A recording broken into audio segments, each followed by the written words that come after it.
saya akan memberikan penyuluhan mengenai karies gigi atau gigi berlubang, yang dimana bermanfaat untuk mencegah gigi berlubang, mendorong mereka untuk tetap menjaga kesehatan gigi dan mulut, serta meningkatkan pengetahuan dan kesadaran anak usia sekolah, remaja, dan masyarakat.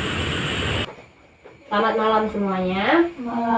Perkenalkan, saya dari Politeknik Kaltara. Nama saya Meike Kristina. Saya dari program studi D3 Keperawatan, yang dimana pada hari ini saya akan memberikan penyuluhan mengenai karies gigi atau gigi berlubang, yang dimana saya akan menjelaskan apa itu karies gigi, tanda dan gejalanya, penyebab, cara mengobati dan merawatnya, hingga cara mencegahnya.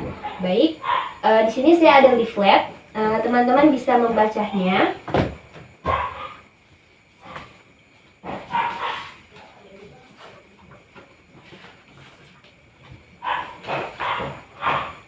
Sebelumnya, apakah teman-teman tahu apa itu karies gigi atau gigi berlubang?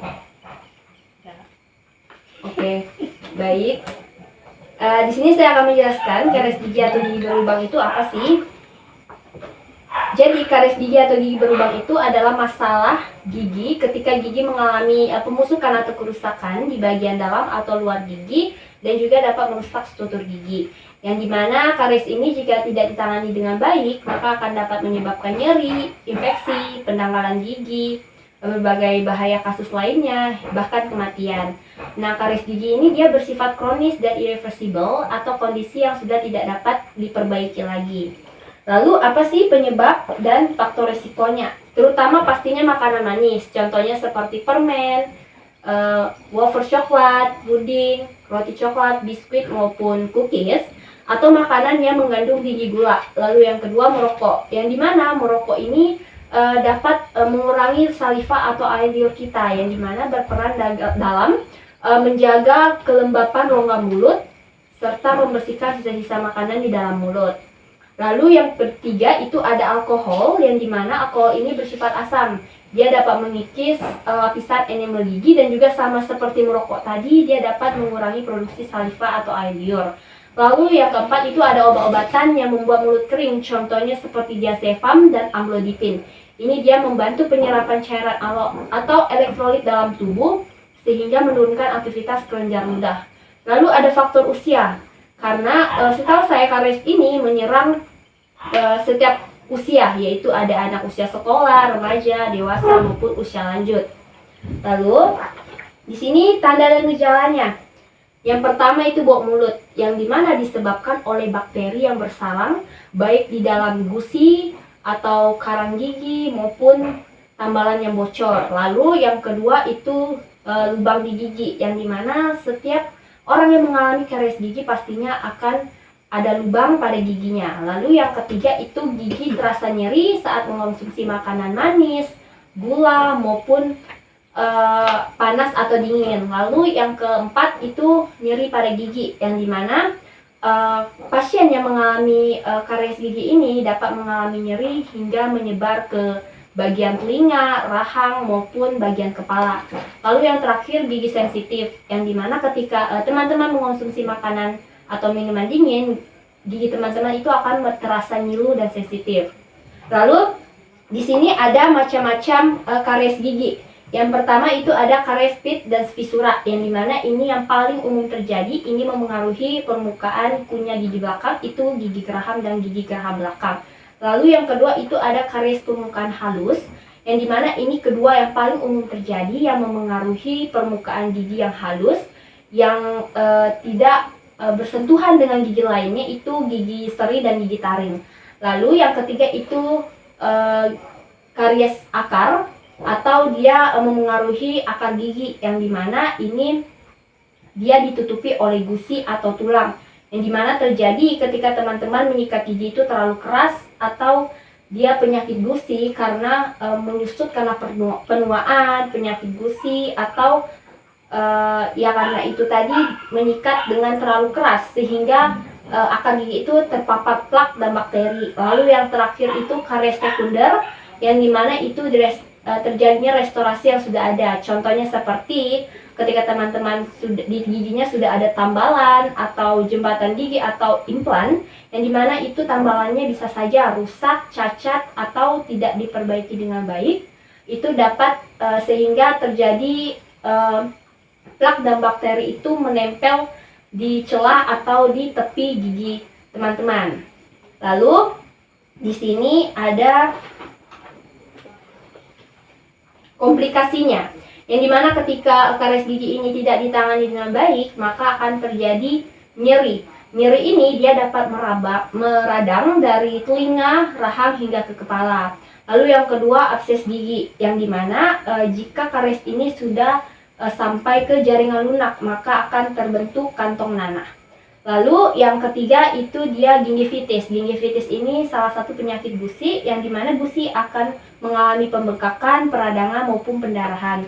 Lalu yang keempat itu perubahan struktur rahang, yang dimana ketika gigi tangkal berlubang, struktur gigi dan struktur rahang itu juga dapat berubah. Lalu yang terakhir itu fistula, yang dimana bakteri penyebab karies gigi bisa terbawa oleh pembuluh darah, dan ini dapat menyebabkan berbagai masalah pada otak. Lalu di sini ada penata laksanaannya, yang dimana ini perawatan dan pengobatannya itu ada 3 cara, itu penambalan, perawatan saluran akar, dan juga pencabutan. Yang dimana di sini penambalan itu dilakukan ketika kerusakannya belum terlalu dalam dan untuk mencegah progresi karies gigi lebih lanjut. Yang mana penambalan ini akan menutupi rongga gigi pada permukaan sehingga dia tidak meluas. Lalu yang kedua itu perawatan saluran akar atau root canal treatment, yang dimana dilakukan ketika kerusakan sudah mencapai pulpa atau jaringan ikat yang berada tepat di tengah gigi atau di bawah lapisan dentin. Setelah itu yang ketiga itu ada pencabutan, yang dimana itu dilakukan ketika kerusakan sudah sangat parah dan sudah tidak dapat diatasi dengan perawatan yang lain.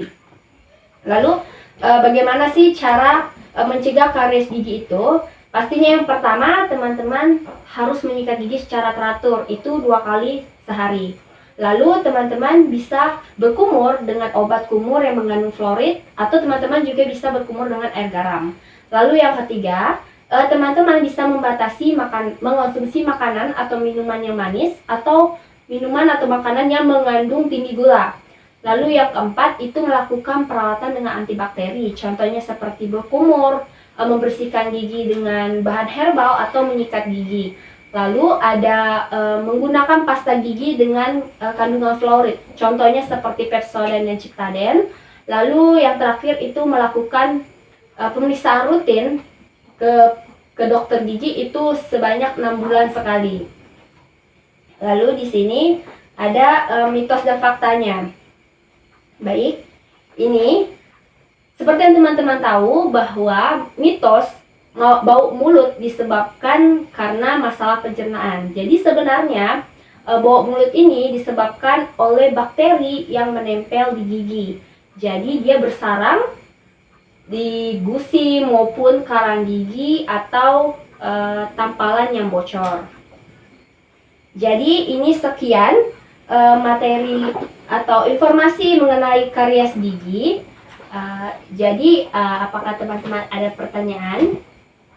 Bagaimana cara mendeteksi karies gigi sejak dini?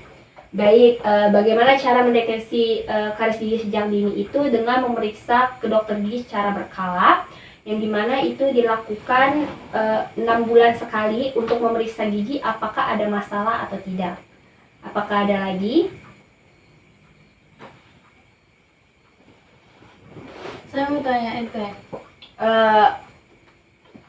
penyebab gigi berlubang itu cuma gula aja kah atau ada yang lain?